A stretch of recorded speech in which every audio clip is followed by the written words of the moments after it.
Hello everyone, कल हमने start किया था सेक्शन 17(1) और सेक्शन 17(2). जब हमने बात की थी कि यदि कोई भी इनपुट कैपिटल गुड्स और इनपुट सर्विसेज यदि यूज किए जा रहे हैं टैक्सेबल के लिए, एक्सक्लूसिवली आईटीसी मिल जाएगा, ओनली एक्सेप्टेड आईटीसी नहीं मिलेगा, ओनली बिजनेस पर्पस आईटीसी मिल जाएगा, ओनली पर्सनल पर्पस आईटीसी नहीं मिलेगा। फिर हमने ये कहा था यदि कॉमनली यूज किया जा रहा है तो, और यदि कॉमनली यूज किया जा रहा है तो जितना प्रोपोर्शनेट बिजनेस और टैक्सेबल सप्लाईज के लिए यूज किया जा रहा है उसका आईटीसी मिल जाएगा as per rule number 42 and rule number 43। किसी को याद है मैंने कल क्या बताया था? रूल नंबर 42 किसके लिए एप्लीकेबल है? Input goods and input services, for input and input services. और रूल नंबर 43 बाद में बात करेंगे जो कैपिटल गुड्स के लिए बताएगा कि यदि कोई कैपिटल गुड्स यदि कॉमनली टैक्सेबल और एग्जम्प्टेड बिजनेस और नॉन बिजनेस के लिए यूज आए तो कैपिटल्स की बात हम बाद में करेंगे। अभी फिलहाल हमें बात करनी है इनपुट एंड इनपुट सर्विसेज। यहां पे मैंने एक इनपुट का आपके सामने एग्जांपल लिया है। फॉर एग्जांपल मैंने बहुत सारे प्लास्टिक खरीदे डिफरेंट कलर्स के, और ये जो भी प्लास्टिक रॉ मटेरियल मैंने परचेज किया इनसे मैंने प्लास्टिक प्रोडक्ट बनाया। रॉ मटेरियल प्लास्टिक खरीदा, उस रॉ मटेरियल प्लास्टिक से मैंने क्या किया, जो प्लास्टिक का जो प्रोडक्ट्स आते हैं बहुत सारे प्रोडक्ट्स बनाए। जरूरी थोड़ी है कि सारे प्रोडक्ट क्या हो टैक्सेबल।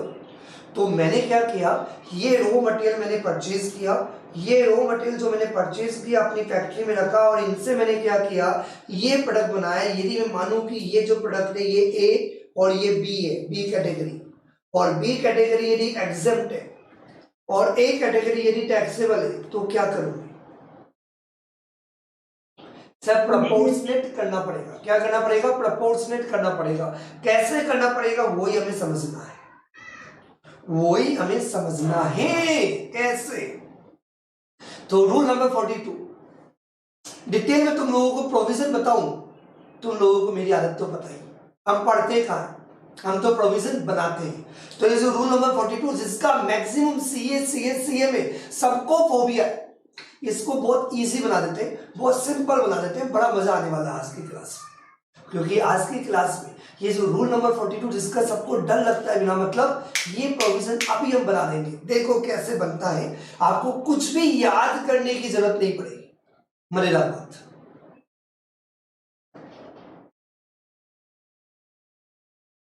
प्रॉब्लम क्या है sir? Input and input services.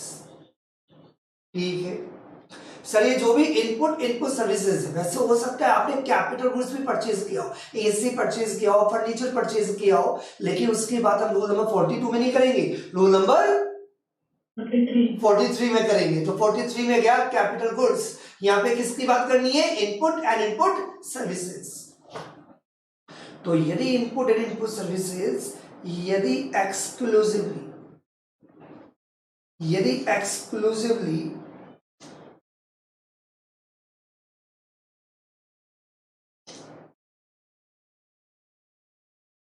यदि अपन यूज करते हैं for taxable supplies, exclusively used for exempt supplies,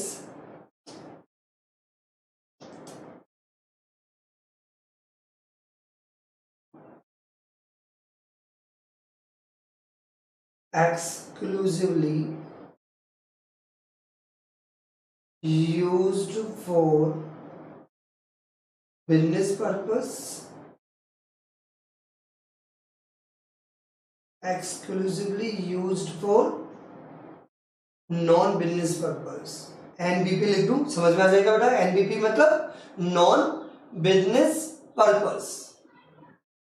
ये तो सबको पता है कि नहीं? जितना इनपुट एंड इनपुट सर्विस है, मतलब जो मैंने इनपुट खरीदा, यदि वो पूरा का पूरा इनपुट ओनली यदि टैक्सेबल सप्लाईज के लिए यूज किया जा रहा है तो बताओ आईटीसी मिलेगा नहीं मिलेगा? मिलेगा। कोई प्रॉब्लम? No problem. ये रूल नंबर 42 में कवर्ड नहीं है। ये रूल नंबर 42 में कवर्ड नहीं है भैया, ये तो मैं ऐसे बता रहा हूं, पोस्टमार्टम करने की आदत है मेरी। इसलिए जितना input and input services use किया जा रहा है ओनली एग्जेम्प्ट सप्लाईज, मतलब जो मेरी फर्दर सप्लाईज है यदि वो एग्जेम्प्ट सप्लाईज है तो जितना मैंने इनवर्ट सप्लाईज के फॉर्म में इनपुट और इनपुट सर्विसेज खरीदा उन पर जो जीएसटी पेड है क्या उसका आईटीसी मिलेगा नहीं मिलेगा? नहीं मिलेगा। कोई कंफ्यूजन यहां तक? सर ये तो आपने ऑलरेडी लास्ट क्लास में बहुत अच्छी तरह समझा दिया है सर, ये तो बिल्कुल माइंड में सेट हो गया है। जितना इनपुट इनपुट सर्विसेज यदि यूज किया जा रहा है ओनली बिजनेस पर्पस के लिए आईटीसी मिल जाएगा, और जितना नॉन बिजनेस पर्पस के लिए यूज किया जा रहा है उसका आईटीसी नहीं मिलेगा। ये तो हमें क्लियर था सर अभी तक already. Very good.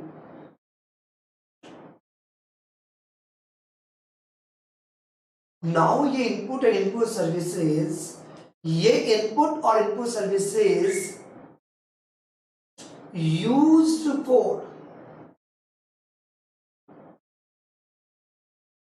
taxable supplies and exempt supplies used for non-business purpose as well as business purpose। तो क्या करोगे? यही प्रॉब्लम है सर, ये तो पहले समझ में आ गया था बेटा, अभी पूरा बना रहे अपन प्रोविजन, टेंशन ना लो। तो मान लो जो इनपुट सर्विसेज और इनपुट जो आपने परचेज किया उस पर जीएसटी पेड है, मतलब ये सुनते ना, बहुत प्रैक्टिकली समझा रहा हूं मैं।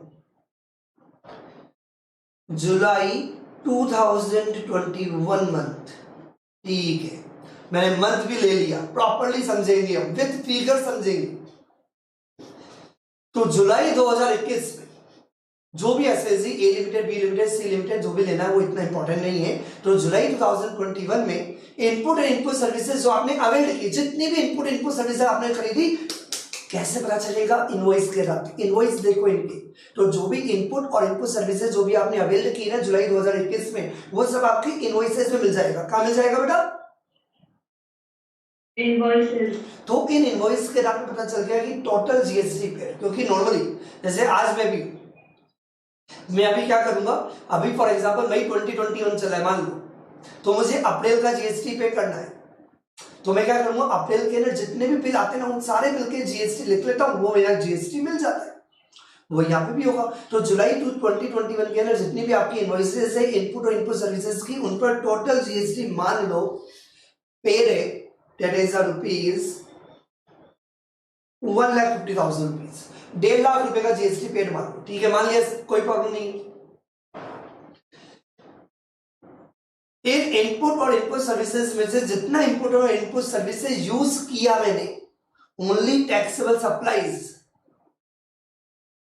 वो मान लो वो जीएसटी का अमाउंट है for example 10,000 rupees.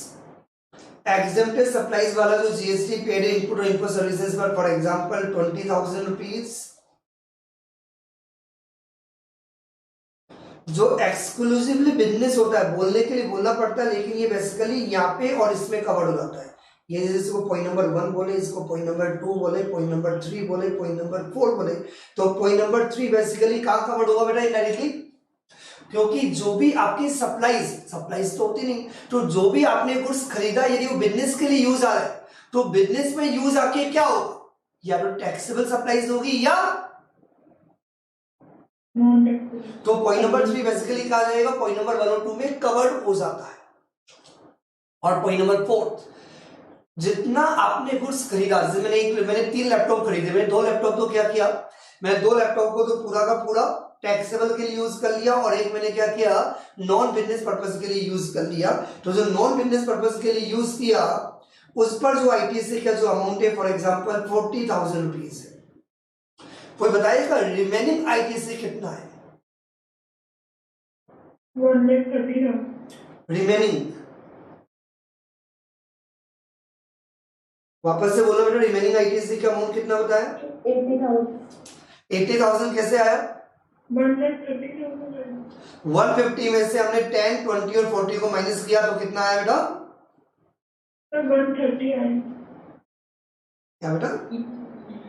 Sir ITC तो 20,000 का मिलेगा ना? नहीं, मैंने रिमेनिंग वर्ड यूज किया। रिमेनिंग मतलब इन चारों को हटा के, है ना, इन चारों को हटा के जो रिमेनिंग आईटीसी है 80,000 रुपीज। तो ये जो 80,000 रुपीज का जो रिमेनिंग आईटीसी है, इसको मैं क्या नाम दूं, क्या नाम दे सकता हूं?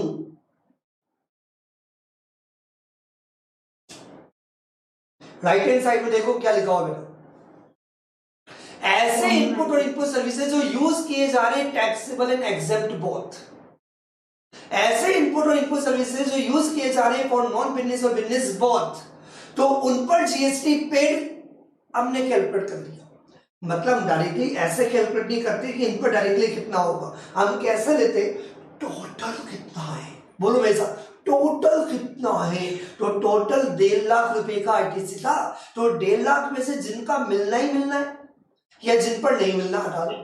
जिन पर मिलना ही मिलना है मतलब एक्सक्लूसिवली ले लो, जिनका नहीं मिलना तो वैसे भी नहीं मिलेगा, हटा दो।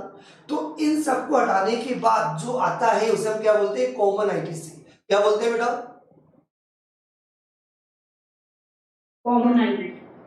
तो ये रूल नंबर 42 किसके लिए बना है? एक्सक्लूसिवली के लिए, कॉमन के लिए? कॉमन के लिए। तो मैं यहाँ पे ये नहीं बता रहा था कि आपको आईटी से कितने अमाउंट का मिलेगा, मैं तो यहाँ पे बता रहा हूँ कि रूल नंबर 42 में हम किसका पोस्टमार्टम कर रहे हैं। तो जो लेफ्ट हैंड साइड में जो दिया हुआ है रेड कलर से, उसका पोस्टमार्टम नहीं हो रहा बेटा। जो राइट हैंड साइड में जो आपको स्क्रीन में नजर आया ना, वो देखना है कि ये कैसे किया जाएगा, ये बाइफरकेशन कैसे होगा, ये प्रोपोर्शनेट कैसे होगा। तो 1.5 लाख रुपए के आईटीसी में से हमने क्या किया, 70 माइनस किया तो हमारा आया 80,000 रुपीज। तो ये जो 80,000 रुपीज का जो आईटीसी है ये कॉमन आईटीसी है, जिसका कुछ पार्ट, बोलो मेरे साथ, जिसका कुछ पार्ट, बोलो मेरे साथ, मिलना चाहिए। कुछ पार्ट, जिस आईटीसी का मतलब कॉमन आईटीसी के कुछ पार्ट का आईटीसी आपको मिलना चाहिए और कुछ पार्ट का आईटीसी नहीं मिलना चाहिए। कोई रीजन देगा ऐसा क्यों?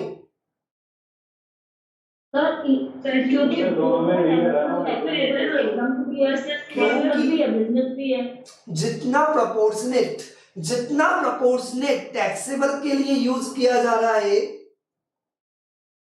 और बिजनेस के लिए यूज किया जा रहा है, उसका आईटीसी मिल जाएगा। बोलो आईटीसी मिल जाएगा। लेकिन जितना एग्जेम्प्टेड और नॉन बिजनेस पर्पस के लिए उसका आईटीसी नहीं मिलेगा। और वापस से मेरी बात का जवाब,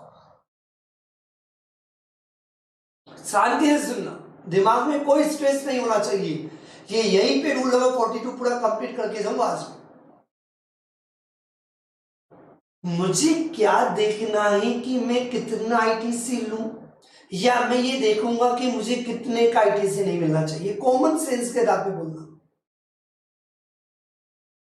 वापस से बोलता हूं, मैं क्या देखूं कि मुझे कितना आईटीसी लेना है, या मैं ये देखूं कि मैं कितना आईटीसी नहीं ले सकता। प्रोपोर्शनेट तो बात यही, लेकिन आपका फोकस किधर ज्यादा होना चाहिए, लेने पर या नहीं लेने पर? नहीं लेने पर है। हाँ, क्योंकि आईटीसी तो आप ऑलरेडी ले चुके हो। आईटीसी तो आप ऑलरेडी ले चुके हो एट द टाइम ऑफ जब भी आपने इनपुट और इनपुट सर्विसेज रिसिप्ट की होगी, रिसिप्ट के टाइम आपको आईटीसी मिल जाता है। हम वेट तो नहीं करते। प्रैक्टिकली मैं एग्जांपल दूंगा। आज फॉर एग्जांपल मैंने कैमकोर्डर भी खरीदा, मैंने लैपटॉप भी खरीदा, तो हो सकता है कि लैपटॉप मैं आज खरीदूं मई 2021 में, लेकिन आज मेरे यूज करने का मन नहीं हुआ। ऐसा होता है, तुम्हारे साथ भी होता होगा।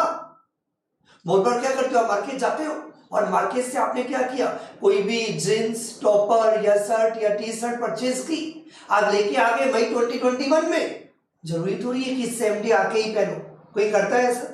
चल कभी कभी कर भी लेते हैं। चल कभी कभी ऐसा होता है कि मई में खरीदी, चल जुलाई तक ही यूज नहीं आई, फिर सितंबर में गर्लफ्रेंड का बर्थडे था या बॉयफ्रेंड का बर्थडे था सर, तब यूज है। ऐसा होता ही नहीं होता, जल्दी से बता दो बेटा।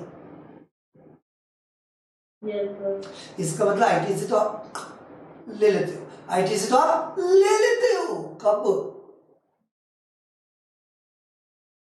प्रैक्टिकली ऐसे होता है बेटा। कैसे होता है? चिन्मय टोरियस क्या करेगा, मैंने बोला ना कि मई 2021 में मुझे अप्रैल की रिटर्न फाइल करनी है, तो मैं जब अप्रैल का आईटीसी लूंगा, अब तो मैं अप्रैल का आईटीसी कैसे लूंगा, मैं अप्रैल के सारे बिल देखूंगा, मैंने क्या क्या खरीदा, उन पर कितना जीएसटी पेड, ले लिया आईटीसी।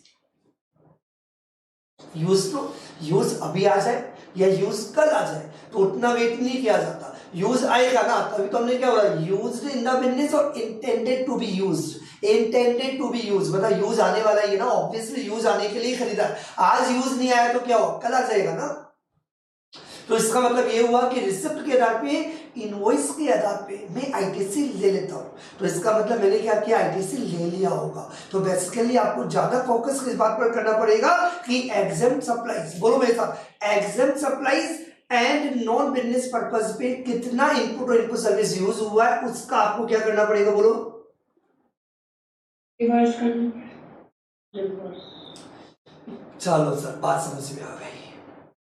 इसका मतलब हम क्या करेंगे, प्रैक्टिकली एक बार 1.5 लाख रुपए का आईटीसी ले लेंगे। जनरली इनका तो लो ही मत, इनका मतलब जिनका आपको पता है, तो 20,000 रुपीज का आईटीसी मत लो, 40,000 रुपीज का आईटीसी मत लो, तो 150 में से 60 हटा दो, बाकी का आप आईटीसी ले लो। बाकी का एक बार आपने आईटीसी ले लिया, ले लिया, ले लिया। अब इनमें से भी वो इनपुट और इनपुट सर्विसेज जो कॉमनली यूज की जा रही है, तो जितना प्रोपोर्शनेट एग्जेम्प्ट और नॉन बिजनेस पर्पस के लिए यूज किया जा रहा है, उसका भी क्या करना होगा, आईटीसी रिवर्स करना होगा।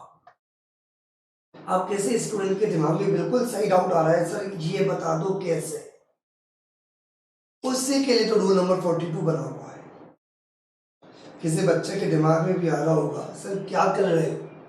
एक्चुअली बेटा हम स्टार्टिंग में बहुत जल्दी करते हैं, इसलिए प्रोविजन हमें याद नहीं रहते, वही तो बोलो बेटा। पहले तो ये समझो कि हमें बेसिकली करना क्या है, वही बता दो। यहां तक क्लियर है सबको? सर हम आईटीसी तो गुड्स खरीदते टाइम में ले लेते हैं, फिर डिपार्टमेंट को कब जमा कराते हैं, जब रिटर्न होते हैं तब। हाँ, मतलब आईटीसी लेने का मतलब क्या होता है, अपन बोलते हैं at the time of receipt, लेकिन एक्चुअली डिपार्टमेंट को जब अपन रिटर्न फाइल करते हैं उस समय बता देते हैं कि आपने कितना आईटीसी लिया अपनी बुक्स में। डिपार्टमेंट को कब जमा कराते हैं, रिटर्न के साथ। हाँ, रिटर्न के साथ, रिटर्न के साथ ही आईटीसी की डिटेल्स दी जाती है, रिटर्न के साथ ही आप जीएसटी पे करते हो, वो सब रिटर्न के साथ होता है। तो रिटर्न भी 2-3 तरीके की होती है, जीएसटी पे करने वाली रिटर्न अलग होती है, आईटीसी की डिटेल्स देने वाली रिटर्न अलग होती है। जब रिटर्न वाला चैप्टर पढ़ेंगे तब, लेकिन एक बार ही आप माइंड में रख सकते हो कि अप्रैल की सारी डिटेल्स आप मई में दोगे, मई की डिटेल्स आप जून में दोगे, जून की डिटेल्स आप जुलाई में दोगे, नॉर्मली। अभी ज्यादा रिटर्न पे फोकस करने की बजाय हम इस पर फोकस करते हैं कि आपका जो आईटीसी है वो आपने ले लिया 80,000 रुपीज का कॉमन पर 80,000 का आईटीसी आपने ले लिया। अब पहला टारगेट, कोई बताएगा मेरा पहला टारगेट क्या है? पता करना कि कितना एग्जेम्प्ट में लगा था और कितना टैक्सेबल। पहला टारगेट मेरा ये होगा कि कॉमन आईटीसी है, that is the input and input services जो यूज्ड हुई है एग्जेम्प्टेड सप्लाईज में, उस पर मुझे कितना आईटीसी रिवर्स करना पड़ेगा।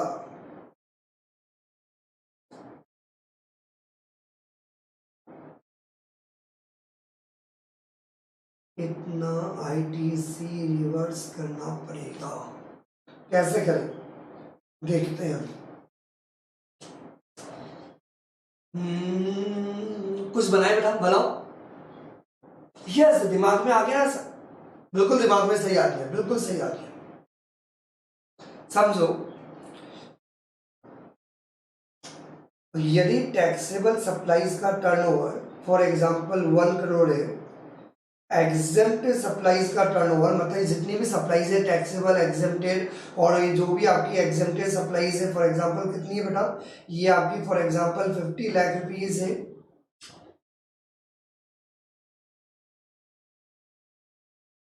बिजनेस पर्पस तो आपका अल्टीमेटली इन दोनों में ही इंक्लूड हो जाता है। नॉन बिजनेस पर्पस की जो भी आपकी सप्लाईज है फॉर एग्जांपल वो भी 50 लाख रुपीस की, वो अमाउंट अपने कैसे भी करके टर्नओवर कैलकुलेट कर लिया होगा। तो किसी के दिमाग में कुछ आइडिया आ रहा है बेटा? सर बिल्कुल सही आइडिया है सर। प्रपोर्शनेट, वापस से बोलता हूं प्रपोर्शनेट। जैसे एग्जांपल दूं, हम क्लास में आते हैं फेस टू फेस क्लासेस में, आपका मन किया केक परचेज करना है, आप 4 फ्रेंड हो ABCD, ये केक है 400 रुपया का। ए ने बोला मेरे पास 400 रुपया नहीं है लेकिन आज केक तो खाएंगे, आई लव केक। तो इस ए के दिमाग में आइडिया आया कि ABCD हम चारों मिल जाते हैं। ए ने बोला 200 रुपया मेरे पास है, बी ने बोला 50 रुपया मेरे पास है, सी ने बोला मेरे पास 100 रुपया है, डी ने बोला मेरे पास 50 रुपया है। इन्होंने ये कॉन्ट्री किया, कितना हो गया 400 और 400 रुपीज का केक परचेज किया। ये केक आ गया, बी ने बोला चलो एक काम करते हैं इसके 1/4 कर लेते हैं। कितना कर लेते हैं बेटा? 1/4। ए ने बोला जरा बी जरा चाटा पड़ेगा 50 रुपया दिया तूने और बोलता है 1/4, आधा आधा आधा आधा। अबे बोल 400 रुपया तुमने आधा दिया क्या? कितना जल्दी बोलती हूँ, मैंने वही तो बोला। सुनो मेरी बात ध्यान से, ये जो अमाउंट जो दिया इन्होंने उस अमाउंट के प्रोपोर्शनेट कर दोगे ना, मतलब इसको कितना कर दोगे 1/2, क्योंकि ने 1/2 ऐसा दिया ना 200 out of 400, 50 divided by 400, 1 divided by 8, 1 divided by 4 और डी को कितना मिलेगा 1 डिवाइडेड बाय 8। नहीं आया समझ में?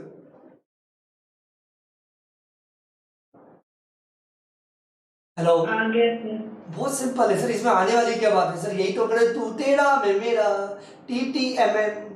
TTMM बचपन से यही करते आए, वेरी गुड। तो यही तो करना है आगे सर। मतलब सर आप कहना क्या चाह रहे हो? मैं कहना ये चाह रहा हूँ कि केक को एग्जाम्पल को अपने माइंड में रखते हुए, केक के एग्जाम्पल को अपने माइंड में रखते हुए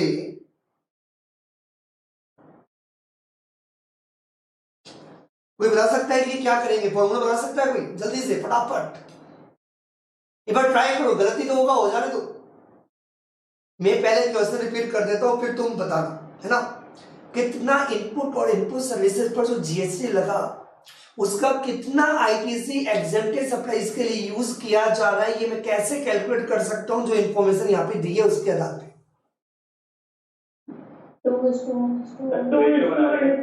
वन बाय वन, बहुत अच्छी बात, बहुत अच्छे ट्राई कर रहे, लेकिन 1 बाय 1। पहले स्टूडियो बताइए सर। 2:1 के रेशियो में 2:1 के रेशियो में। Yes sir.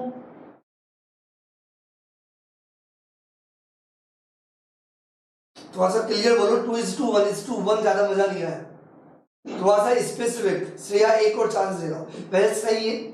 यहाँ पे क्या करूंगा ये बता दो मुझे, input services to exempted supplies, क्या करूंगा ये बताओ डायरेक्टली। तो मतलब ये कि मुझे इनपुट एंड इनपुट सर्विसेज पर जो GST लगा है ना 80,000 रुपीज का मेरा जो कॉमन ITC है, तो एग्जेप्टेड सप्लाईज पर कितना यूज हुआ वो GST का अमाउंट कैलकुलेट करके बता दो, जो इन्फॉर्मेशन तुम्हारे पास अवेलेबल है उससे। नहीं फॉर लिख दो कैलकुलेट मत करो अमाउंट के अंदर, बता दो कैसे कैलकुलेट किया जाएगा, तरीका ही बता दोगे तो चलेगा। जो एग्जेम्प्टेड सप्लाई है और अपॉन टोटल सप्लाई अमाउंट पे बोलो। 80,000 into 1/4, 50 lakh upon 2 crore, upon 2 crore multiply क्या करूं निर्मला? 80,000। क्या बात है, मजेदार बात बताओ, फॉर्मूला बिल्कुल परफेक्ट है। और सीए वाले बच्चे और मैक्सिमम सीए और सीए वाले बच्चे इसको रट्टा मारते रहते और बोलते भूल जाते। तो किसने बोला है क्या फॉर्मूला बनाओ याद करो? बिल्कुल सही, समझाने की जरूरत है किसी को? फिर भी बता देता हूं, वैसे तुम लोगों ने बनाया फिर भी एक बार बता देता हूं, बिल्कुल सही जवाब है। इसको मैंने बचपन में बोला था, तुमने भी शायद पढ़ा होगा 6, 7, 8, 9, 10 के अंदर। इट इज द प्रोपोर्शनेट करना। 4 रुपए में 3 पेंसिल आएगी तो 3 रुपए में कितनी पेंसिल आएगी? आई रिपीट अगेन, 4 रुपए में 3 पेंसिल आएगी तो 3 रुपए में कितनी पेंसिल आएगी, उसी के आधार पे किया गया है।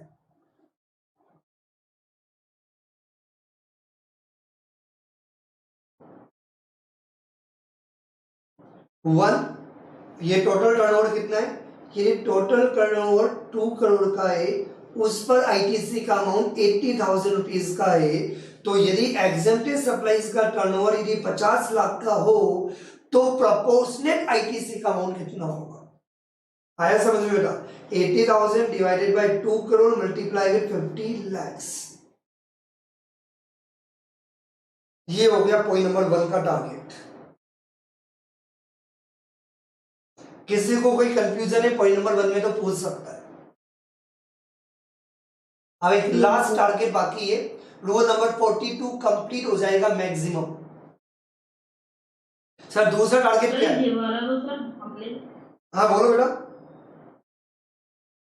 सर ये वाला हमने एग्जाम सप्लाई का कैलकुलेट किया है ना कि कितना आईटीसी। हाँ, और जितना एग्जेम्प्टेड सप्लाईज का आईटीसी है, एक बार अमाउंट कैलकुलेट करके बताना कितना है, एक बार मुझे बता दो, मैं बता दूं कितना? 20,000 रुपीज। क्या करना पड़ेगा इसका? रिवर्स करना पड़ेगा, ये आईटीसी रिवर्स करना पड़ेगा, बस यही तो चाहिए था। क्योंकि 80,000 रुपीज का आईटीसी तो आप ऑलरेडी ले चुके हो, वो तो कॉमन क्रेडिट है, वो आपकी बुक्स में ऑलरेडी बोल रहा है आईटीसी क्रेडिटेड। अब तो आपको ये बताना है कि कितना कॉमन आईटीसी आपका एग्जेम्प्टेड सप्लाईज को बिलोंग करता है। जितना बिलोंग करता है उतना आईटीसी रिवर्स करना है, दैट इज 20,000 रुपीज। क्लियर है यहां तक? जल्दी बोलो। दूसरी प्रॉब्लम कौन बताएगा? आप क्या है प्रॉब्लम? सर एक ही तो बचा है, क्या बचा है?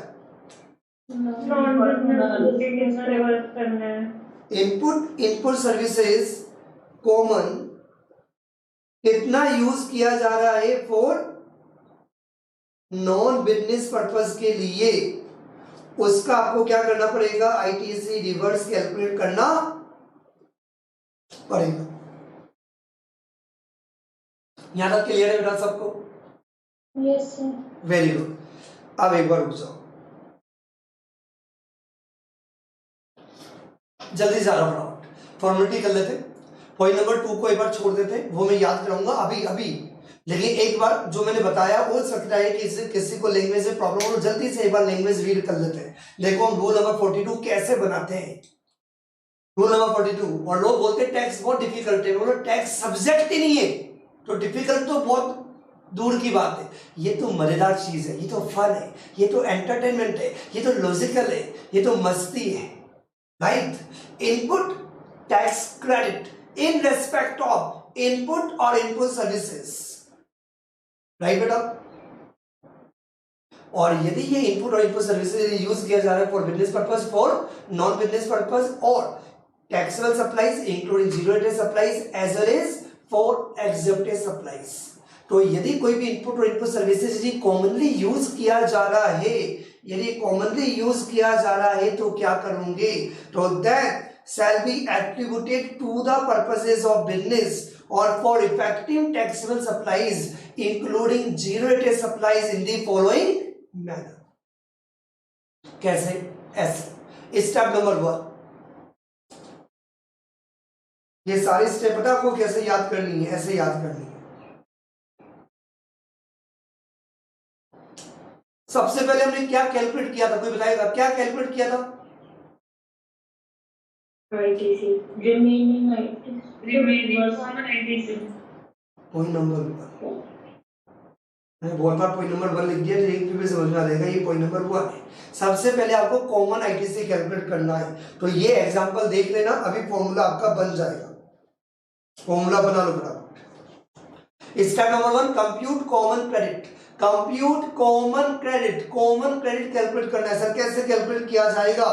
Total ITC involve on inputs and input services. Sir capital rules की बात क्यों नहीं की? क्योंकि रूल नंबर 43 में करेंगे। Total ITC involve on the input and input services in tax period. और हमारे एग्जांपल में टैक्स पीरियड का मतलब क्या था, जुलाई 2021। क्लियर बेटा? यस। इसको मैंने क्या नाम दिया, टी। क्या बोलेंगे इसको, टी। सर आप अपने एग्जांपल में बताओ सर, नहीं समझ में आ रहा सर, टी का मतलब क्या है? टी मतलब 1.5 लाख रुपए को टी बोलते हैं, क्योंकि जब एग्जाम में सॉल्व करूंगी तो आपको यूज करनी पड़ेगी वो लैंग्वेज जो लॉ में दी हुई है। तो जब 1,50,000 रुपीज लिखोगे टोटल आईटीसी, तो इसको कुछ नाम तो देना पड़ेगा ना, तो ब्रैकेट में लिखना पड़ेगा टी। क्या लिखना पड़ेगा, टी, क्योंकि लॉजिक तो क्लियर है, अब लैंग्वेज याद करनी है। अब लैंग्वेज याद करना इजी हो जाएगा। तो 1,50,000 रुपीज को हम क्या बोलेंगे, 1.5 लाख रुपए को क्या बोलेंगे, T. Total ITC available in the July 2021, that is a tax period. Sir बिल्कुल बिल्कुल कोई प्रॉब्लम नहीं है। इस टी में से क्या माइनस करेंगे, पहला आइटम T1। T1 किसको बोला, T1 किसको बोला, non business worker. This is a T1, this is a T1। तो 1,50,000 रुपीज में से हम क्या माइनस करेंगे, 40,000 रुपीज। कोई रीजन देगा 40,000 माइनस करने का? सर क्योंकि वो तो पूरी की पूरी एक्सक्लूसिवली उसके लिए नहीं, क्योंकि एक्सक्लूसिवली नॉन बिजनेस पर्पस से पूरा का पूरा आईटीसी मिलेगा ही नहीं, और जिस पर पूरा आईटीसी मिलेगा ही नहीं वो आपको माइनस करना पड़ेगा, क्योंकि इसका आईटीसी मिलना ही नहीं है। हम तो कॉमन आईटीसी कैलकुलेट कर रहे हैं। बिल्कुल सही जवाब। थोड़ी सी स्पीड बढ़ा दूं, समझ में आ रहा है? Yes sir. टोटल आईटीसी में से हमने क्या माइनस किया, T1। T1 किसको बोला, exclusively. Exclusively non business purpose को क्या बोलेंगे, T1। कुछ बच्चों के दिमाग में डाउट आ सकता है, सर एग्जाम में T1 लिखना जरूरी है? यस यस, एग्जाम में नंबर लेके आने तो वही वर्ड यूज करो जो लॉ मेकर ने यूज किए। तो इसलिए हमें याद करना होगा T फॉर टोटल आईटीसी, 2-3 बार बोलेंगे याद हो जाएगा। T1 is for exclusively non business purpose. और ये रीजन तो आपको पता ही है कि माइनस क्यों करते हैं, तो रीजन तो याद नहीं करना सर, वो तो माइंड में सेट हो गया। T2 किसको बोला, T2 वो इनपुट और इनपुट सर्विसेज जो एक्सक्लूसिवली एग्जेम्प्ट सप्लाईज है उसको बोला T2। क्या बोला, T2। Input and input services on which ITC is not available as per section 17 subsection 5। Sir ये क्या है, ये अभी हमने पढ़ा नहीं है, मैं आगे बताऊंगा, बहुत इंपॉर्टेंट है, लेकिन ओनली इतना देख लो। क्या है बताइए, आईटीसी मिलना ही नहीं है, इसको अपन सेक्शन 17 सबसेक्शन 5 में बोलते हैं ब्लॉक्ड क्रेडिट, इनएलिजिबल क्रेडिट। तो ऐसे इनपुट और इनपुट सर्विसेज जो सेक्शन 17(5) में दी हुई है तो उन पर आईटीसी मिलना ही मिलना नहीं है, तो आईटीसी कभी मिलेगा ही नहीं।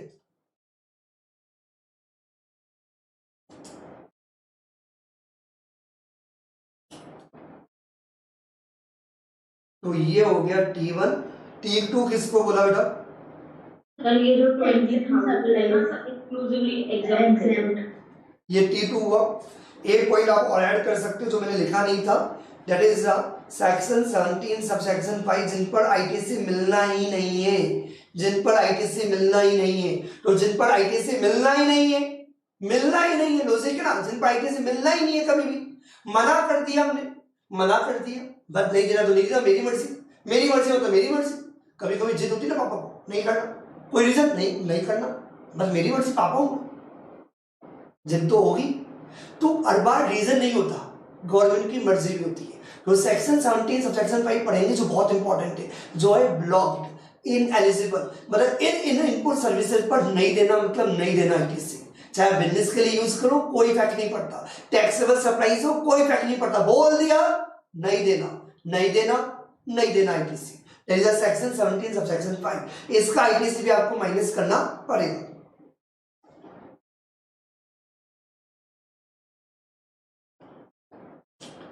तो इसको हम क्या बोलेंगे, that is ITC credited to electronic credit ledger, that is C1। क्या है बताइए, ITC credited to the electronic credit ledger. तो बेसिकली वन वर्ड में बोलूं मैं, टोटल आईटीसी में से टोटल जो आईटीसी अवेलेबल था 1.5 लाख में से जिन जिन पर मुझे आईटीसी नहीं लेना था, बिल्कुल भी नहीं मिलना था, प्रोपोर्शनली मिलना ही नहीं था, उनको मैंने माइनस कर दिया। कितने आइटम है? Yes sir. नॉन बिजनेस का आईटीसी नहीं मिलेगा, एक्सक्लूसिवली एग्जम्प्टेड सप्लाईज सेक्शन 17(5), इन 3 पर आईटीसी बिल्कुल भी नहीं मिलना, इनको हटा दिया। तो बाकी का मुझे क्या मिल जाएगा? आईटीसी मिल जाएगा। लेकिन ये कॉमन नहीं है, ये कॉमन नहीं है, इनका आईटीसी मिलेगा, लेकिन मुझे कहां जाना है? कॉमन पे जाना है। अभी हमने क्या कैलकुलेट किया? इट इज आईटीसी अवेलेबल, और आईटीसी कहां मिलता है? इलेक्ट्रॉनिक क्रेडिट लेजर में। कहां मिलता है? इलेक्ट्रॉनिक क्रेडिट लेजर में। तो इतना आईटीसी, इसको हमने क्या नाम दिया? C1। कोई बता सकता है C1 में से मैं क्या माइनस करूं कि कॉमन क्रेडिट आ जाए? बिल्कुल सही जवाब। और टैक्सेबल सप्लाईज, एक्सक्लूसिवली जो टैक्सेबल सप्लाईज है, और बिजनेस वाला तो डायरेक्टली पॉइंट नंबर 1 और 2 में कवर्ड हो जाता है, वो मैंने लॉजिक दिया था तुम्हें। पॉइंट नंबर 3 तो एक्चुअली 1 और 2 का ही पार्ट है। तो ये जो बिजनेस के लिए यूज की जा रही है, या तो एग्जाम सप्लाईज होगी और टैक्सेबल सप्लाईज होगी, तो पॉइंट नंबर 3 तो किस में कवर्ड हो जाता है? पॉइंट नंबर 1 और 2 में। तो वो इनपुट और इनपुट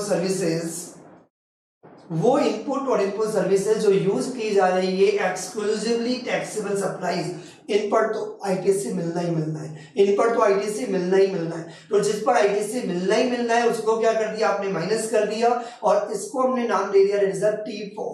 और C1 में से T4 यदि हमने माइनस किया तो टोटल इतना क्रेडिट एलिजिबल था।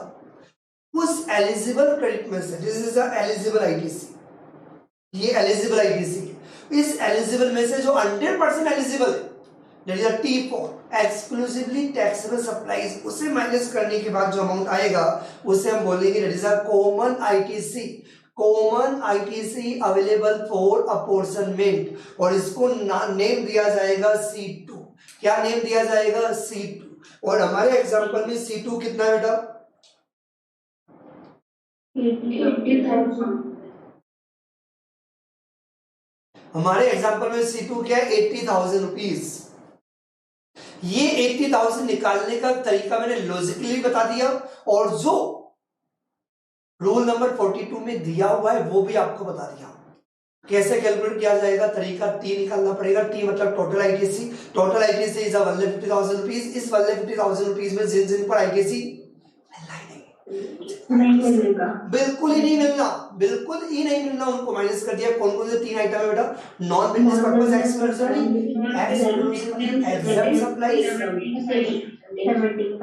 सेक्शन 75, इन 3 को आपने हटा दिया। तो आया आईटीसी अवेलेबल, उसमें से माइनस कर दिया जिसका आईटीसी मिलना ही मिलना था। एक्सक्लूसिवली टैक्सेबल सप्लाईज, तो आया कॉमन आईटीसी अवेलेबल, जिसको हमने नेम दिया C2।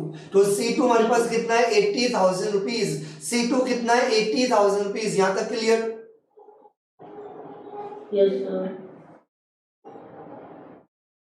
ठीक है, वेरी गुड, बहुत बढ़िया।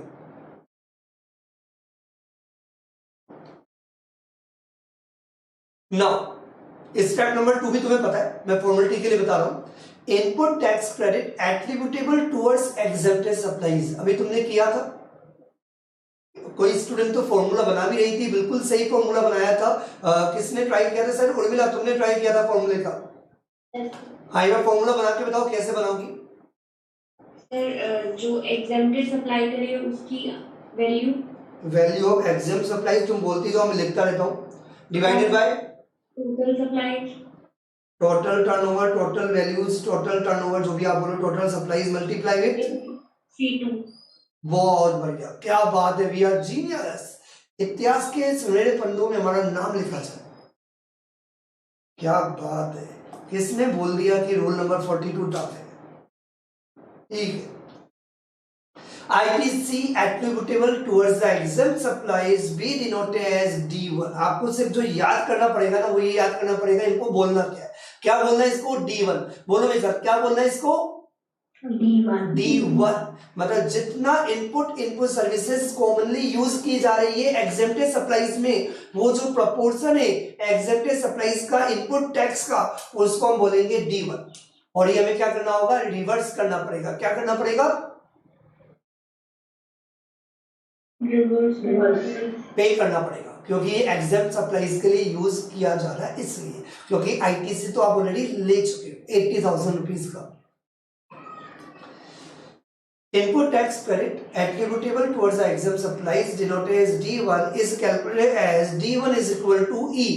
E किसको बोला, value of exempt supplies divided by F। F मतलब turnover, total turnover, multiply with C2। C2 क्या बेटा, common credit, that is 80,000 rupees. Clear है बेटा सबको। E is equal to aggregate value of exempt supply during the tax period। tax period मतलब जुलाई 2021 के अंदर exempt supplies का वैल्यू, जुलाई 2021 के अंदर जो टोटल टर्नओवर है आपका स्टेट के अंदर उसका वैल्यू, और C2 तो आपको पता ही है कॉमन क्रेडिट। Any confusion? ये वाला रिवर्स करना पड़ेगा और जो T1 T2 था उसका जो आईटीसी रिवर्स करना पड़ेगा। यदि आपको पता है कि मैं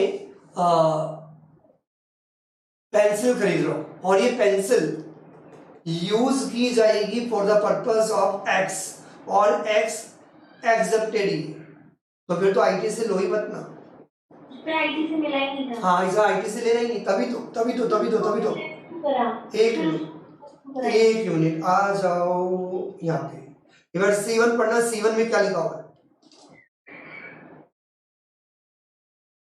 input tax credit credited to the electronic credit ledger. मतलब मैं इतना ही आईटीसी लूंगा, मैं टोटल आईटीसी नहीं लूंगा, मैं 1.5 लाख रुपए का आईटीसी लूंगा ही नहीं। जब मुझे पता है कि इसका आईटीसी लेना ही नहीं तो लो, फिर भी ले लिया तो रिवर्स कर देना, ये याद रखना।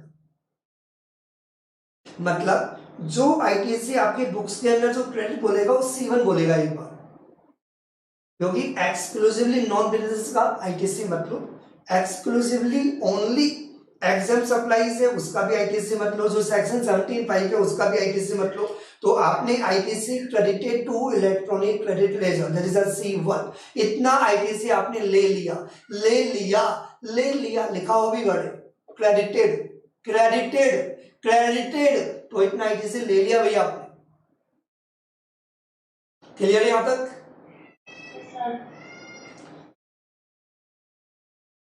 और जितना आईटीसी आपने ले लिया फिर जो मिलना है वो हटा दो।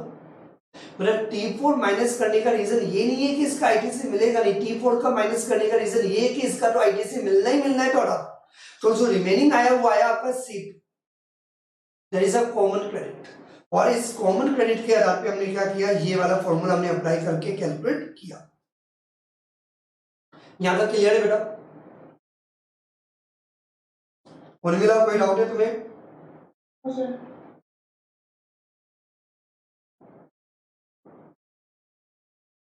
नोट नंबर 1, यदि जुलाई 2021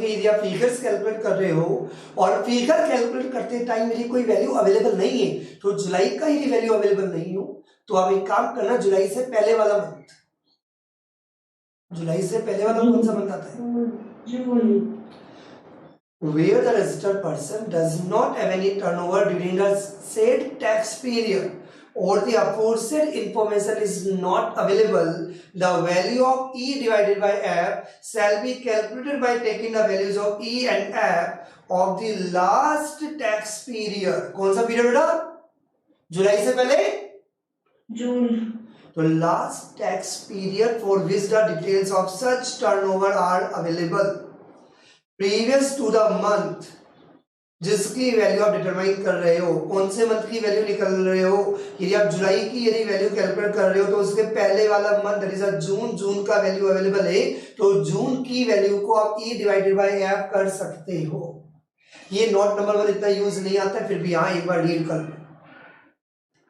मेनली जो आपके लिए इंपॉर्टेंट है वो ये इंपॉर्टेंट है कि आप कितना आईटीसी एग्जेम्प्टेड सप्लाईज का रिवर्स करोगे, कॉमन का E divided by F, E divided by F into C2, exempt supplies का value divided by total turnover multiply with common credit।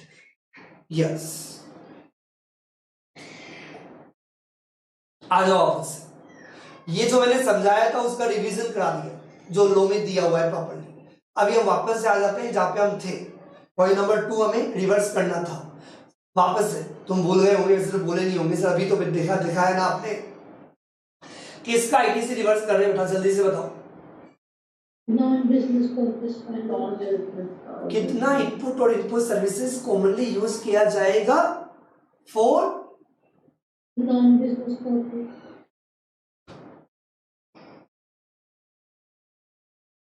Government ने बोला नॉन बिजनेस पर्पस को वैल्यू के आधार पे clear करना इजी नहीं होता, क्योंकि नॉन बिजनेस पर्पस का तो वैल्यू ऐसा सच होगा भी नहीं, आप बना दो ऐसे ही। तो नॉन बिजनेस पर्पस के केस में हम टर्नओवर के आधार पे कैलकुलेट करना सही नहीं है, तो गवर्नमेंट ने एक तरीका निकाला, लप्पा मेथड। पहले क्लियर कर देता हूं, कोई लॉजिक नहीं, लप्पा कर लो। क्या बोला इसको, लप्पा। लप्पा क्या कहता है, यदि आप पर्सनल यूज कर रहे हो ना, हाँ कर रहे, तो यदि आप पर्सनल यूज कर रहे हो तो पता नहीं कितना पर्सनल यूज कर रहे हो, हम ये बोलते हैं कि आप एक काम करना, कितना आईटीसी रिवर्स कर देना, जितना आपका कॉमन क्रेडिट है। कॉमन क्रेडिट को क्या बोलते हैं, कॉमन क्रेडिट को क्या बोलते हैं, D2 या C2 इंटू 5%। ये 5% क्या हमें मानते हैं कि कॉमन क्रेडिट का जो 5% है ना वो पर्सनल यूज है। अब तुम्हारे दिमाग में आ सकता है सर 80% पर्सनल यूज हो रहा हो, सर 70% हो रहा हो, 20% हो रहा हो, लप्पा है। गवर्नमेंट ने बोला बोलने मत कर, जितना भी आपका कॉमन क्रेडिट है उसका 5% माना जाएगा, पर्सनल यूज के लिए किया जा रहा है, तो इंटू 5% कर लेना, इतना आईटीसी रिवर्स हो जाएगा। तो अभी जो हमने निकाला तो हमारे हिसाब से कॉमन क्रेडिट कितना आया था, 80,000। तो 80,000 का कितना परसेंट, 5%। 80,000 का कितना परसेंट, 5%। तो 5% क्या होगा, ये आपको आईटीसी रिवर्स करना पड़ेगा। कितना आया, 4,000। तो ये 4,000 रुपीज का आईटीसी रिवर्स करना पड़ेगा। तो दो अमाउंट आए बेटा। अब सुनना बात, इसको बोलेंगे D1, इसको बोलेंगे D2। तो कोई बताएगा कितना आईटीसी आपको रिवर्स करना है, कितना आईटीसी रिवर्स करना है, 20,000 प्लस 4,000। समझ में आ गया, D1 और D2 क्या होगा, ये आईटीसी रिवर्स होगा या आउटपुट टैक्स लायबिलिटी के अंदर ऐड करना होगा, एक ही बात है, क्योंकि एक बार आप ऑलरेडी आईटीसी ले चुके हो। तो इतना आईटीसी रिवर्स कर दो या आउटपुट टैक्स लायबिलिटी ओटीएल के अंदर ऐड कर दो, ओटीएल आउटपुट टैक्स लायबिलिटी के अंदर ऐड कर दो। तो ये क्या हुआ, ये हुआ आपका D1 प्लस D2 जो आपको रिवर्स करना है। कोई बता सकता है कॉमन एलिजिबल आईटीसी कितना होगा, थोड़ा सा स्पेस कम है इसलिए मैं इसमें ऐसे ही करके लिख रहा हूं, कॉमन। कोई कॉमन सेंस लगा के मुझे इसका आंसर दे सकता है, कॉमन एलिजिबल आईटीसी 80,000 माइनस 22,000। नहीं, ऊपर के बचा है ना। एक स्टूडेंट ने मुझे जवाब दिया 80,000 माइनस 24,000। इसके अलावा कोई और जवाब देना चाहता है, यस सर, जो ऊपर वाले exclusively used for taxable supplies वो भी तो ऐड होंगे इसमें। बिल्कुल, एक स्टूडेंट ने मुझे जवाब दिया सर जो एक्सक्लूसिवली है वो भी आपको ऐड करना होगा। और कोई जवाब, सर वो तो कॉमन में नहीं आएगा। वेरी गुड, तीसरे ने बिल्कुल सही बोला, शब्दों पे ध्यान दो, शब्दों पे नजर रखो, दैट इज वेरी इंपॉर्टेंट। मैंने क्या वर्ड यूज किया है, कॉमन। तो 1.5 लाख में से बात नहीं हो रही है, 1.5 लाख में से बात नहीं हो रही है, बात हो रही है 80,000 में से। बहुत बढ़िया। तो आपको ये कॉमन एलिजिबल आईटीसी निकालना है, तो कितने में से 80,000 का कॉमन आईटीसी है जिसमें से 24,000 इनएलिजिबल है। 80,000 का कॉमन है जिसमें से इनएलिजिबल 24,000 का है, तो कॉमन एलिजिबल कितना हुआ, 56,000।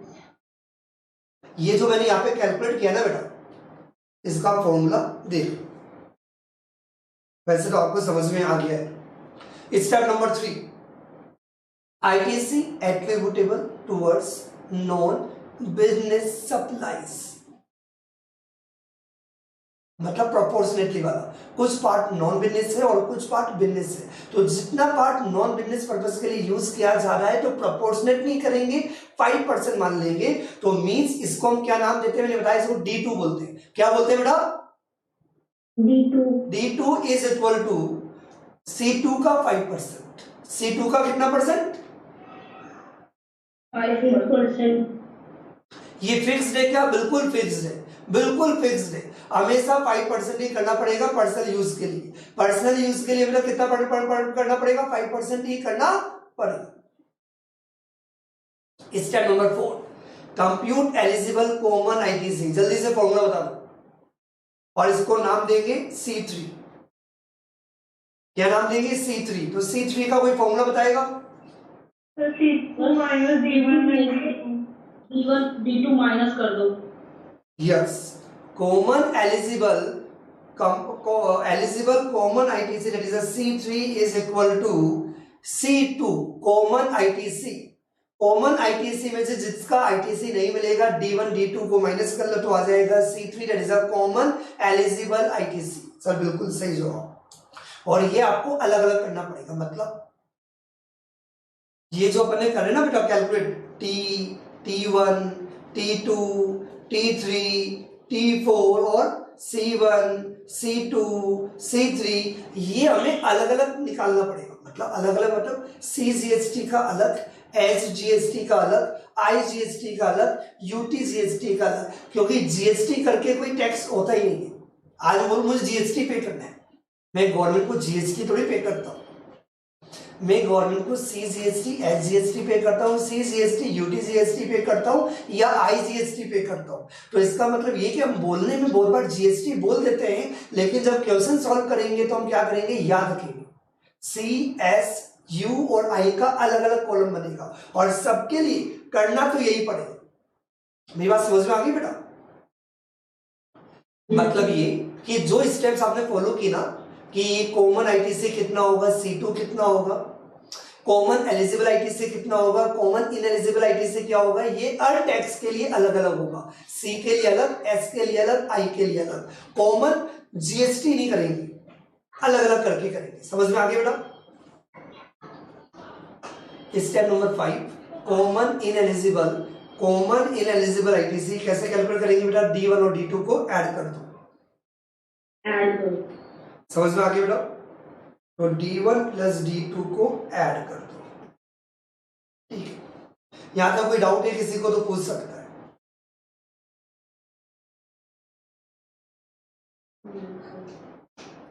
एग्जाम के पॉइंट से इतना ही इंपॉर्टेंट है। हाँ बेटा बोलो, कोई कुछ बोल रहा था? सर हम अलग अलग क्यों करेंगे? जो लास्ट में जो अमाउंट आएगी वही अलग कर देंगे ना? उसके रीजन से बहुत सारे रीजन है।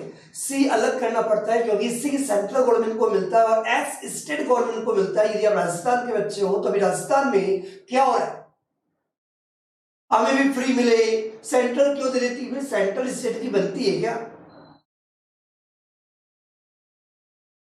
बहुत लोग तो ये नहीं समझ में आता कि सी एस क्यों अलग किया।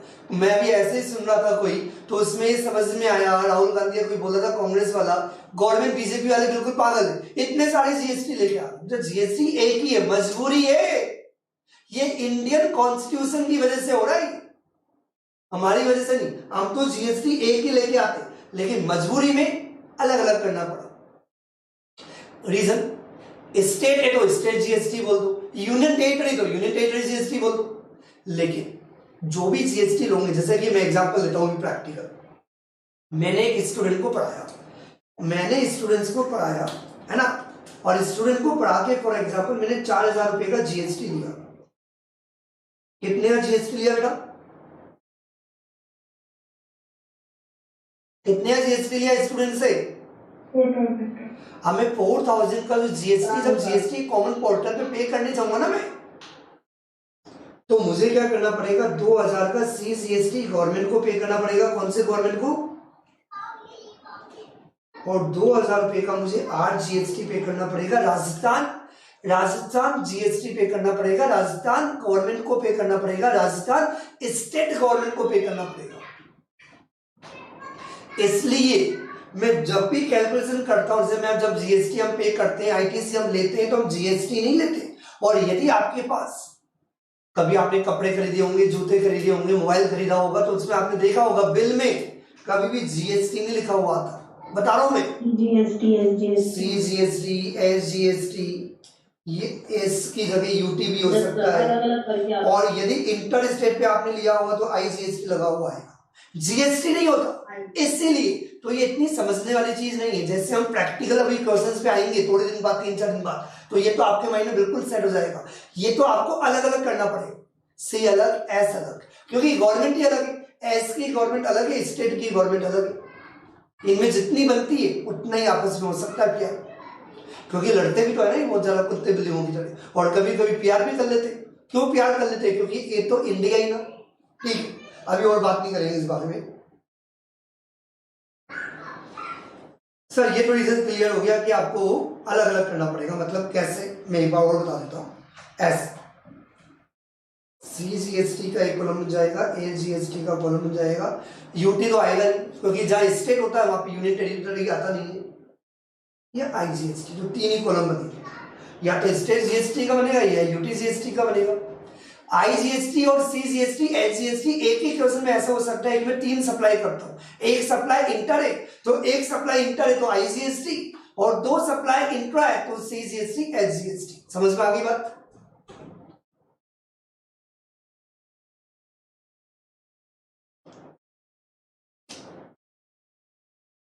ठीक है, तो ये आपको अपने क्या करने पड़ेंगे, इतने कॉलम्स आपको बनाने पड़ेंगे।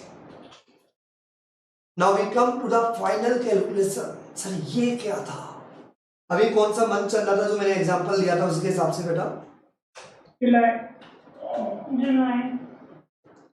तो ये जो कैलकुलेशन है ना, ये अप्रैल, मई, जून, जुलाई, अगस्त, सितंबर, अक्टूबर, नवंबर, दिसंबर, जनवरी, फरवरी, मार्च, कितने मंथ्स हुए? ये 12 मंथ्स कैलकुलेट करने के बाद आप ये देखोगे कि आपने कितना आईटीसी रिवर्स कर दिया। फिर आप क्या करोगे, फाइनल कैलकुलेट करोगे कि आपको कितना आईटीसी रिवर्स करना है।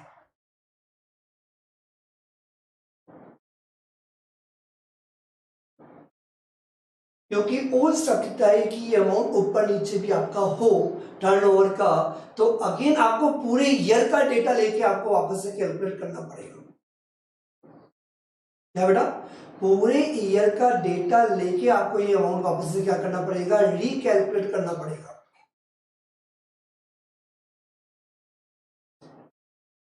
रूल नंबर 42, सब rule number 2, final calculation of ITC. ये एग्जाम के पॉइंट से बहुत ज्यादा इंपॉर्टेंट नहीं है, सीए में भी सीएस में भी इसका ज्यादा रोल नहीं है, क्योंकि इतना बड़ा क्वेश्चन आता ही नहीं है। लेकिन फिर भी नॉलेज होनी चाहिए। तो एक बार आपको देखना पड़ेगा कि जो अभी हमने कैलकुलेशन की है आईटीसी रिवर्स करने की, वो एवरी मंथ आपको करनी होती है। तो एवरी मंथ जब आपने आईटीसी रिवर्स कैलकुलेट कर लिया, तो फिर ईयर एंड होने के बाद वापस से आपको रिकैलकुलेट करना पड़ेगा कि एक्चुअली कितना आईटीसी रिवर्स होना चाहिए। फिर दोनों को क्या करना पड़ेगा, इतना आईटीसी क्रॉस चेक करना। बिल्कुल, मैं भी बता ही देता हूं। जैसे आपने क्या किया, 12 महीने का कैलकुलेट कर लिया और आपने ऑलरेडी आईटीसी रिवर्स कर दिया, फॉर एग्जांपल 50,000 रुपीज। दो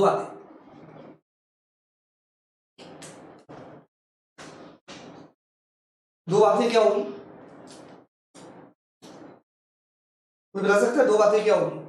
ज्यादा आईटीसी रिवर्स कर दिया, आईटीसी जो रिवर्स बनता है ये कर दिया, और 2 भी ये करना है। कितना करना है? फॉर एग्जांपल पहला केस 60,000 रुपीज, दूसरा केस 45,000 रुपीज। मतलब आईटीसी रिवर्स का मतलब आपने पे कर दिया, गवर्नमेंट को दे दिया। लेकिन देना कितना था?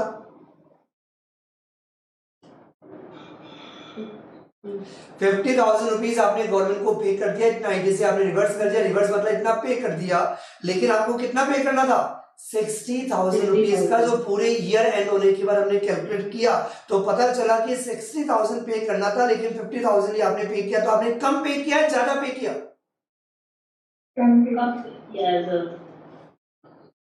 जो शॉर्टफॉल है वो और पे कर दो। कितना पे कर दो?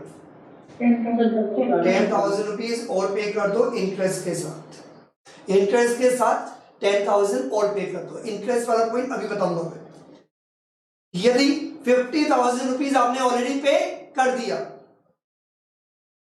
लेकिन पे कितना करना था? 45 ज्यादा कर दिया सर, 5,000 ज्यादा पे कर दिया। कितना ज्यादा पे कर दिया? 5,000 तो 5,000 रुपीज का क्या होगा? रिफंड हो जाएगा ना सर? रिफंड हो जाएगा, लेकिन दुकानदार क्या बोलता है जिससे आप लगातार माल लेते हो तो तुम तुम्हारे आगे एडजस्ट कर लेना।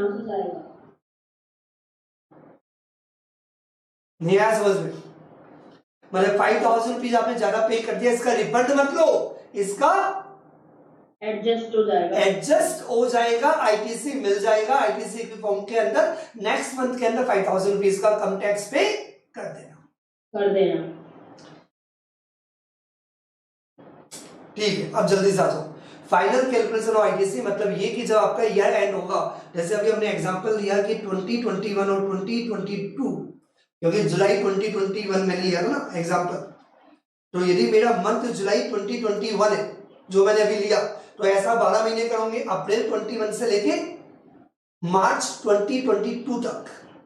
तो इसका मतलब जब 2021 और 2022 पूरा एंड होगा, एंड होने के बाद the ITC determined under rule number 42 shall be calculated finally for the financial year before the due date of furnishing the return for the month of September। तो सितंबर की जो मंथ की रिटर्न फाइल की जाती है 20 अक्टूबर तक, तो 20 अक्टूबर से पहले आपको फाइनल अमाउंट कैलकुलेट करना पड़ेगा और दोनों का एडजस्टमेंट करना पड़ेगा। और जो फाइनल अमाउंट जो आपने कैलकुलेट की, तो क्या होगा? दो बातें होगी। Point number 1, where the aggregate of the amount calculated finally in respect of D1 and D2, क्योंकि यही D1 और D2 क्यों क्या बोलते हैं अपन? D1 D2 क्या है? जो रिवर्स करना है, इतना आईटीसी रिवर्स बनता है, बनता है, बनता है, बनता है। ये D1 D2 फाइनली जो हमने कैलकुलेट किया 12 महीने एंड होने के बाद, इसको हमने कंपेयर किया जो हम ऑलरेडी रिवर्स कर चुके हैं उसके एग्रीगेट से, और ये वाला अमाउंट ज्यादा है। कौन सा वाला? Final D1 D2 is more than the provisional या already calculated D1 and D2। इसका मतलब क्या हुआ? और अमाउंट पे करना। इसका मतलब क्या हुआ? सर हमने कम पे किया था तो और पे कर दो। फाइनली पता चला कि आपको 60,000 रुपीज का आईटीसी रिवर्स करना है। ये अमाउंट याद मत करना, ये एग्जांपल के लिए। फाइनली D1 D2 आपका 60,000 रुपीज का आईटीसी रिवर्स करना है, लेकिन आपने ऑलरेडी रिवर्स कितना किया है? 50,000। तो कितना अमाउंट और पे करना है? 10,000 पे कर दो ना, पे कर दो। सच एक्सेस का मतलब that is 10,000 rupees added to the output tax liability, pay कर दो इन द मंथ। कौन से मंथ में? Not later than the month of the September following the end of the financial year to which such credit relate.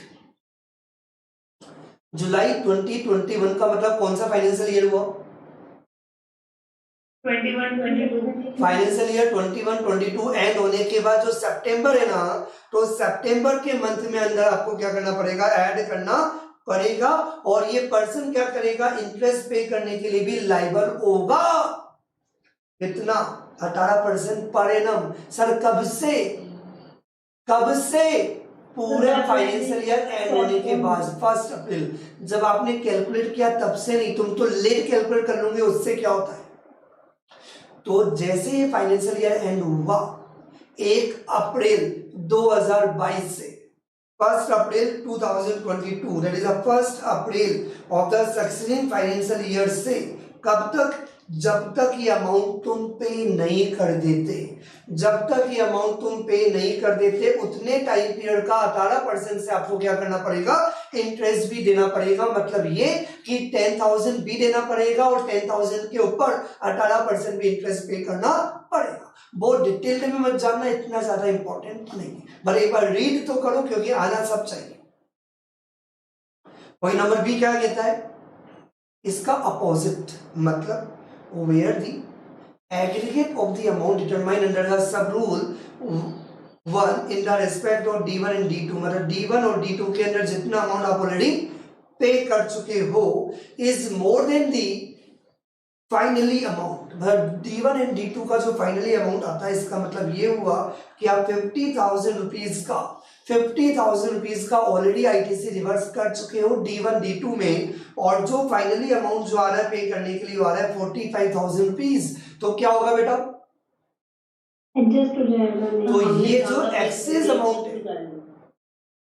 ये जो excess amount है 5,000 rupees का shall be claimed as credit by the registered person in is return. इसमें interest की बात नहीं आएगी, मुझे पता था कोई बोलेगा तो पहले क्लियर कर देता हूं। जब आपने कम पे किया था तो हमने बोला 10,000 तो देना पड़ेगा, 18% का इंटरेस्ट भी देना पड़ेगा 1 अप्रैल से, लेकिन यदि आपने ज्यादा पे कर दिया ना तो 5,000 रुपीज का क्रेडिट ही मिलेगा। बस इंटरेस्ट का मत सोचो दिमाग में। In is return for a month not later than the month of the September following the end of the financial year to which the such credit relates. That's it, completed. तो यहाँ पे हमारा क्या हुआ, कंप्लीट हुआ rule number 42। इसमें second वाला part एक बार रीड करने का था, लेकिन यस जो इंपॉर्टेंट है न्यूमेरिकल क्वेश्चन भी एग्जाम में आ सकता है, आया भी ये कि आपको कॉमन आईटीसी मतलब C2, कॉमन आईटीसी मतलब C2, उसमें से D1 D2 that is a common ineligible ITC कितना होगा और कॉमन एलिजिबल आईटीसी कितना होगा, ये कैलकुलेट करना आना चाहिए। और मुझे उम्मीद है ये बहुत अच्छी तरह आपको समझ में आ गया